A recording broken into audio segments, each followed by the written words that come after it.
இந்தியாவுக்கும் சவுத் ஆப்பிரிக்காவுக்கும் நடக்க போற T20 ஓவர் தொடருக்கான நம்ம இந்திய அணி தேர்வாகிறதுல ஒரு பெரிய தகவல் வெளியாகி இருக்குங்க. என்னன்னா 8 பேரை வெளியே அனுப்பிட்டாங்க. புதுசா 4ல இருந்து 5 இளம் பசங்க டீமுக்குள்ள வந்திருக்காங்க. இந்த புது பசங்கன்னு சொல்றோமே, அவங்க இப்போதைக்கு ஒரு நாள் போட்டிகள்ல விளையாடாதவங்க. அதாவது ஒரே ஒரு ஃபார்மேட்ல மட்டும் விளையாடுற பசங்க. அவங்களுக்கு இந்த 20 ஓவர் டீம்ல வாய்ப்பு கிடைக்கலாம். அதே சமயம் இப்போ ஒரு நாள் போட்டி டீம்ல இருக்கிற நிறைய பிளேயர்ஸ் வெளியே போக போறாங்க. அப்படி என்னதான் தகவல் வந்திருக்குன்றதான் நான் இப்போ உங்ககிட்ட சொல்ல போறேன். சவுத் ஆப்பிரிக்காவுக்கு எதிராக நடக்க போற இந்த T20 ஓவர் தொடருக்கான இந்திய அணி தேர்வில் என்னெல்லாம் நடக்க போகுது, மிகப்பெரிய தகவல் என்னன்னா, நம்ம ரிஷப் பந்த் மற்றும் ஹார்திக் பாண்டியா, நம்மளோட முக்கியமான இந்த 2 வீரர்களும் திரும்ப வர போறாங்க. 2 பேருமே இப்போ நல்லா ஃபிட்டா இருக்காங்க. அதனால இவங்க 2 பேருக்கும் திரும்ப வாய்ப்பு கொடுக்கலாம். ரிஷப் பந்த் பாத்தீங்கன்னா, அவர் இப்போ இந்தியா ஏ அணிக்கும் சவுத் ஆப்பிரிக்கா ஏ அணிக்கும் எதிராக நடக்கிற தொடரில் விளையாடிட்டு இருக்காரு. பயங்கரமா பெர்ஃபார்ம் பண்ணிட்டு இருக்காரு. ஹார்திக் பாண்டியாவோ நான் ஃபிட் ஆயிட்டு இருக்கேன்னு தொடர்ந்து வீடியோக்களை போட்டுட்டே இருக்காரு. எப்படியாவது டீமுக்குள்ள வந்துடணும்னு கடுமையா முயற்சி பண்ணிட்டு இருக்காரு. இப்போ கிடைச்சிருக்கிற தகவல் என்னன்னா, அவர் ஃபிட் ஆகிடுவாரு, சவுத் ஆப்பிரிக்கா தொடர்ல கண்டிப்பா திரும்பி வந்துடுவாருன்னு தெரியுது. இதுதான் இந்த 2 பெரிய அப்டேட்ஸ். இதுக்கு பிறகு ஒரு நாள் போட்டி டீம்ல இருக்கிற ஏராளமான பிளேயர்ஸ் வெளியே போறாங்க. T20 ஓவர் டீம்ல அவங்க இருக்க மாட்டாங்க.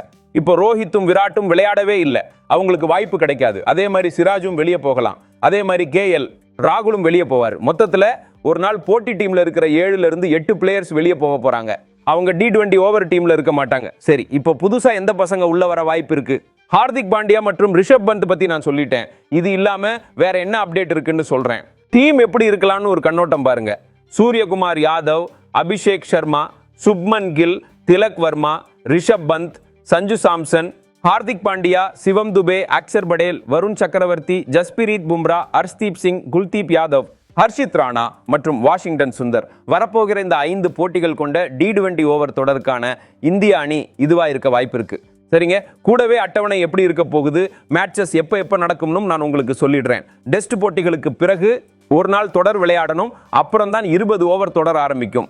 T20 ஓவர் தொடரோட முதல் போட்டி 9 டிசம்பர் அன்னைக்கு கட்டக் பாராபட்டி ஸ்டேடியத்தில் விளையாடப்படும். அதுக்கு பிறகு 2வது T20 ஓவர் போட்டி 11 டிசம்பர் அன்னைக்கு சரியாக 2 நாள் கழிச்சு நியூ சண்டிகரில் நடக்கும். அதாவது இப்போ புதுசா கட்டின முலன்பூர்ல இருக்கிற நியூ சண்டிகர் ஸ்டேடியத்தில் தான் அந்த மேட்ச் நடக்கும். 3வது T20 ஓவர் போட்டி 14 டிசம்பர் அன்னைக்கு தர்மசாலா ஹிமாச்சல பிரதேசத்தில் நடக்கும். 4வது T20 ஓவர் போட்டி 17 டிசம்பர் அன்னைக்கு லக்னோவில் இருக்கிற அடல் பிகாரி வாஜ்பாய் ஸ்டேடியத்தில் நடக்கும். கடைசியா 5வது T20 ஓவர் போட்டி அகமதாபாத்தில் இருக்கிற நரேந்திர மோடி ஸ்டேடியத்தில் 19 டிசம்பர் அன்னைக்கு விளையாடப்படும். அதாவது 9ஆம் தேதியில தொடங்கி இந்த தொடர் 19ஆம் தேதி வரைக்கும் நடக்கும். அதுக்கு பிறகு இந்திய அணிக்கு இப்போ நீங்க ஓய்வு எடுங்கன்னு வாய்ப்பு கொடுப்பாங்க.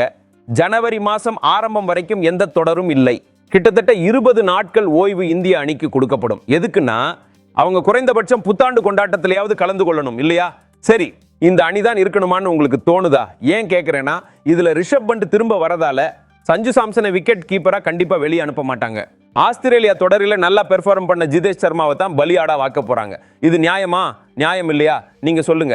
ஸ்ரேயஸ் ஐயர் இப்பவும் ஃபிட் இல்லையாம், அதனால அவருக்கும் வாய்ப்பு கிடைக்காது. யசஸ்வி ஜெய்ஸ்வால் ரொம்ப திறமை வாய்ந்தவர், அவருக்கு இப்பவும் வாய்ப்பு கொடுக்க போறது இல்லைன்னு தகவல் வந்திருக்கு.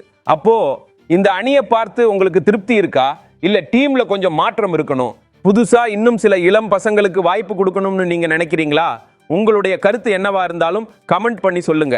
இந்த வீடியோவை பார்த்ததுக்கு ரொம்ப நன்றி.